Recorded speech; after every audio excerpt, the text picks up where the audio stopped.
ചെയ്യണ്ടേ? ഫുട്പാത്തിൽ വെച്ച് കച്ചവടം വേണ്ട. ഞങ്ങൾ മാറ്റി കംപ്ലീറ്റ് ഞങ്ങൾ മാറ്റിയിട്ടുണ്ട്.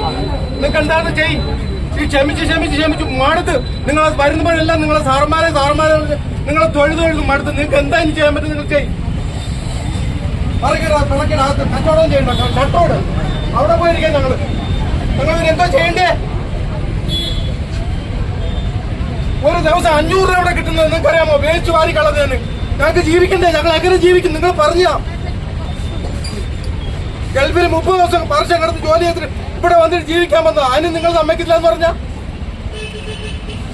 പറയും. നിങ്ങൾ ഇവിടെ ഉടനെ പ്ലാസ്റ്റിക്കിന്റെ കാര്യം പറഞ്ഞിട്ട് അവിടെ ഇത്രയും ആൾക്കാർ ഞാൻ മാത്രമല്ല കൊണ്ടുവരുന്നത്. നിങ്ങൾ ഓരോരുത്തർ 100 രൂപ ബാക്കിയുള്ളത് 15 രൂപ പറഞ്ഞാൽ എവിടെ നടത്തി വരുന്നത്? ഈ 2 കടയിൽ ഞാൻ സാറ് പറഞ്ഞ സാറ് കണ്ടു നോക്ക്. CCTV ഉണ്ട്, കണ്ടു നോക്കൂ. 2 കടയിലും 3 കടയിലും 4 കടയിലും 10 കടയിലും ഇത് എന്റെ കടയിലാണോ സാറേ? കുളത്തൂപ്പുഴയിൽ ഫുട്പാത്ത് കയ്യേറ്റവും അനധികൃതമായി കൂട്ടിവെച്ച മാലിന്യം നീക്കം ചെയ്യുന്നത് സംബന്ധിച്ച് വ്യാപാരികളും പഞ്ചായത്ത് അധികൃതരും തമ്മിൽ വാക്കേറ്റം. തർക്കം നാടകീയ രംഗങ്ങൾക്ക് വഴിവെച്ചു. കുളത്തൂപ്പുഴ സെൻട്രൽ ജംഗ്ഷനിലാണ് പഞ്ചായത്ത് അധികൃതരും ഒരു വിഭാഗം വ്യാപാരികളും തമ്മിൽ വലിയ രീതിയിൽ വാക്കേറ്റമുണ്ടായത്. ഇന്ന് വൈകിട്ട് 4 മണിയോടെ കുളത്തൂപ്പുഴ ജംഗ്ഷനിലെ ഫുട്പാത്തിൽ വലിയ തോതിൽ മാലിന്യം തള്ളിയതാണ് നിലവിലെ തർക്കങ്ങൾക്ക് കാരണമായത്. കഷ്ടപ്പെടുക. രാവിലെ 7 മണിക്ക് വരുന്നവനെ ഞാൻ രാത്രി 12 മണിക്കാണ് പോകുന്നത്. 500 രൂപ ഇവിടുന്ന് കൊണ്ടുപോകാൻ പറ്റുന്നില്ല എനിക്ക്. ഫുട്പാത്ത് കയ്യേറിയുള്ള ഞങ്ങൾ ഫുട്പാത്ത് കയ്യേറിയിട്ടില്ല. നിങ്ങൾ പറഞ്ഞ അനുസരിക്കുന്നുണ്ടോ? എന്തായിരുന്നു നിങ്ങൾ പറഞ്ഞോടെ ഞങ്ങൾ മാറ്റി വെച്ചല്ലോ. ബാക്കിയുടെ സാധനങ്ങൾ ഇവിടെ സാധനങ്ങൾ നിങ്ങൾ പറഞ്ഞു മാറ്റണമെന്ന് പറഞ്ഞു. നിങ്ങൾക്ക് മാത്രമേ ജീവിച്ചാൽ മതി. ഇവിടെ വന്ന് നിങ്ങൾ ആരെങ്കിലും കൊണ്ടുവച്ച് സാധനത്തിന് എന്റെ മേൽക്കിട്ട് കയറിയാലോ? നിങ്ങൾ എന്തെങ്കിലും മറുപടി ചെയ്യുമ്പോൾ നിങ്ങൾ പ്രതികാര നടപടി പോലെ നിങ്ങൾ ഞങ്ങൾക്ക് പെരുമാറുന്നത്. അങ്ങനെയാണോ നിങ്ങൾ പറഞ്ഞത്? നിങ്ങൾ സംസാരം അങ്ങനെയായിരുന്നു. പഴം വെട്ടി കൊടുക്കാൻ പോയപ്പോൾ നിങ്ങൾ പഴം വെട്ടാൻ സമ്മതിക്കുന്നത് നിങ്ങൾ അങ്ങനല്ലേ പറഞ്ഞേ? നിങ്ങളത് കേൾക്കാൻ സമയമില്ലെന്നല്ലേ നിങ്ങൾ പറഞ്ഞേ?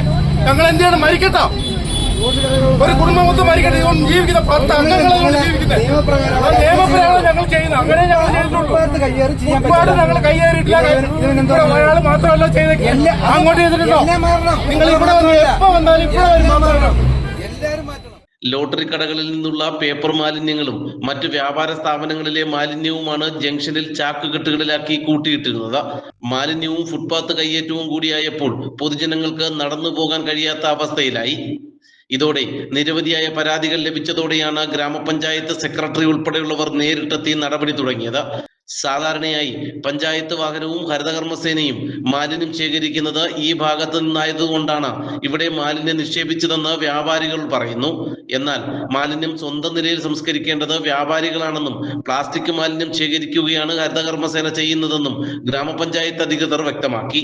മാലിന്യ പ്രശ്നത്തിന് പുറമെ കാൽനട യാത്രക്കാർക്ക് ബുദ്ധിമുട്ടുണ്ടാക്കുന്ന രീതിയിലുള്ള ഫുട്പാത്ത് കച്ചവടത്തിനെതിരെയും പഞ്ചായത്ത് കർശന നടപടികളിലേക്കാണ് നീങ്ങുന്നത്. ഫുട്പാത്തുകൾ കൈയടക്കിയുള്ള കച്ചവടം നിയമവിരുദ്ധമാണെന്നും യാത്രക്കാരുടെ സുരക്ഷ കണക്കിലെടുത്ത് അത് അനുവദിക്കില്ലെന്നും പഞ്ചായത്ത് സെക്രട്ടറി അനിൽ ലാൽ അറിയിച്ചു. ഇവിടെ പഞ്ചായത്തില് ടൗണിൽ തന്നെ കുറെ വ്യാപാരികളുണ്ട്. അതുപോലെ തന്നെ ഫുട്പാത്ത് കയ്യേറി കച്ചവടം ചെയ്യും. സാധാരണക്കാരായ ആൾക്കാരെ ഉപദ്രവിക്കണമെന്നോ അവരെ ബുദ്ധിമുട്ടിക്കണമെന്നോ നമുക്ക് ആഗ്രഹമില്ല. പക്ഷേ അവർ പബ്ലിക്കിന് വഴിനടക്കാർക്ക് കാൽനട യാത്രക്കാർക്ക് തടസ്സം സൃഷ്ടിക്കുന്ന തരത്തിൽ പച്ചക്കറി ഫ്രൂട്ട്സ് എല്ലാം ഇറക്കി വെച്ച് കച്ചവടം ചെയ്യുന്നത് അത് തീർച്ചയായിട്ടും ആ നീക്കം ചെയ്യേണ്ടതുണ്ട്. പഞ്ചായത്ത് കൃത്യമായി നമ്മൾ ചെയ്യും. ഇപ്പം നിലവിൽ അവരുടെ വാക്കാലിൽ 1-2 പ്രാവശ്യം അവരോട് സംസാരിച്ചിട്ടുണ്ട്. ഫുട്പാത്തിലേക്ക് ഇറക്കി വെച്ചിരിക്കുന്ന മാറ്റണമെന്ന് പറഞ്ഞാൽ. അപ്പോൾ അവരത് ചെയ്യാതിരിക്കുന്ന സാഹചര്യത്തിൽ പഞ്ചായത്ത് അടിയന്തരമായിട്ട് അവർക്ക് നോട്ടീസ് കൊടുക്കും. കൃത്യമായിട്ടുള്ള നിയമ നടപടി സ്വീകരിക്കും. അത് ആരെയും പ്രത്യേകിച്ച് ബുദ്ധിമുട്ടിക്കാൻ വേണ്ടിയിട്ടില്ല. ഇത് നമ്മൾ നേരത്തെ വ്യാപാരി വ്യവസായ ഏകോപന സമിതിയുടെ പ്രസിഡന്റ് സെക്രട്ടറി അവരെ കണ്ട് ഇത്തരം കാര്യങ്ങളൊക്കെ പറഞ്ഞിട്ടുള്ളതാണ്. നമ്മുടെ ഗ്രാമസഭയിൽ വർക്കിംഗ് ഗ്രൂപ്പിലെല്ലാം തന്നെ ഇതൊരു വളരെ ഗുരുതരമായിട്ടുള്ള പ്രശ്നമായിട്ട് ആൾക്കാർ ഉന്നയിച്ചിട്ടുണ്ട്. എന്നാൽ നിയമത്തിന്റെ പേരിൽ വ്യാപാരികളെ പഞ്ചായത്ത് അധികൃതർ ശ്വാസം മുട്ടിക്കുകയാണെന്നും കച്ചവടം നടത്താൻ കഴിയാത്ത അവസ്ഥയാണെന്നും വ്യാപാരികളും പറയുന്നു. എന്തായാലും വരും ദിവസങ്ങളിലും പരിശോധന ശക്തമാക്കുകയും നടപടികൾ കടുപ്പിക്കുകയും ചെയ്യാനാണ് പഞ്ചായത്ത് അധികൃതരുടെ തീരുമാനം. നാട്ടുവാർത്ത, കുളത്തൂപ്പുഴ.